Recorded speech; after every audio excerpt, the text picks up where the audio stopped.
एक पत्र आया है, अच्छा है, देखिए, सुंदर पत्र है।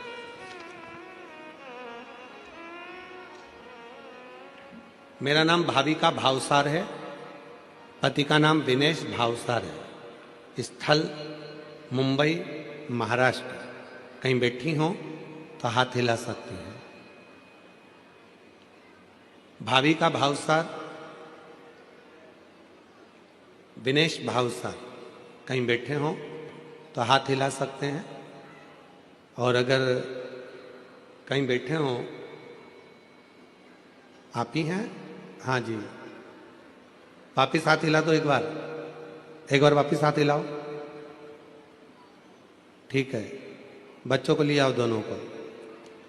मेरा नाम भाविका भावसार है, विनेश भावसार, मुंबई महाराष्ट्र से हूं।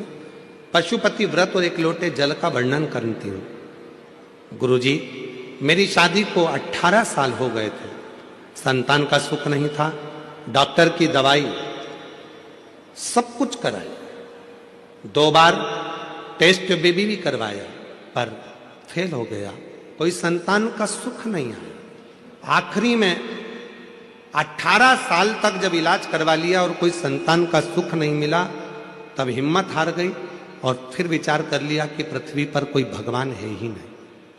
तब 2022 में मेरी गांव की एक सहेली ने बताया कि पशुपति नाथ का व्रत कर, सीहोर वाला बाबा कथा करता है, टीवी पे श्रवण करने चालू कर।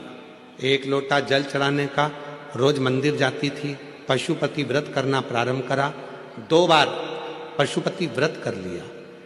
गुरुदेव, 2 बार सीहोर पहुंच गई, बाबा की भूमि को नमन कर कर, कंकर शंकर पूजन कर कर वहां का रुद्राक्ष लेकर आ गई। मुझे नहीं मालूम था कि सीहोर का रुद्राक्ष और सीहोर का कंकर क्या इतना प्रबल है कुबेरेश्वर धाम का। मैं बाबा को नमन करी। फिर मेरी सहेली ने मुझसे कहा कि पंडाल में बैठकर कथा सुन और वहां की मिट्टी को अपने पेट पर लगा, बाबा जरूर सुनेगा।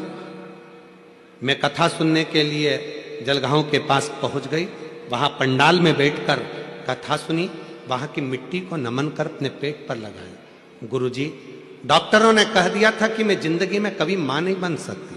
18 साल पूरे मुंबई के एक डॉक्टरों से, स्पेशलिस्ट से मिली, पर संतान का सुख नहीं आया।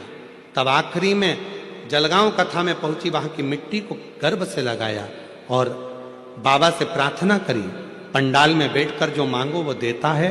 और बाबा की ऐसी कृपा हुई, 2 बार सफेद आंकड़े की जड़ बांधी, 2 बार पशुपति व्रत करा, 2 बार कुबेरेश्वर धाम पहुंच गई। बाबा की ऐसी कृपा हुई, 18 साल के बाद मेरा गर्भ ठहरा। पर डॉक्टर ने कह दिया गर्भ नहीं है, तुमको तो पेट में गठान हो गई है।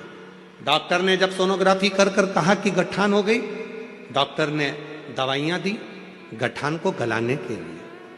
मैंने दवाइयां सोचा कि गठान हो गई है, पर मैं दवाई कैसे खाऊं।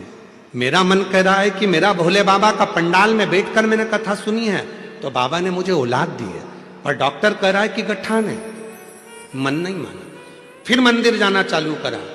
शिव जी के मंदिर में मैंने दवाइयां ले जाकर रखी, बाबा से प्रार्थना करी, वही दवाइयां लाकर रखी और शिव जी से प्रार्थना कर कर कहा, मेरा मन कहता है कि तूने मुझे औलाद दी है, पर डॉक्टर कह रहा है कि गठान हुई है। जल पीकर, शिव जी का चढ़ा हुआ रुद्राक्ष का पानी पीकर, फिर वापिस जांच के लिए सोनोग्राफी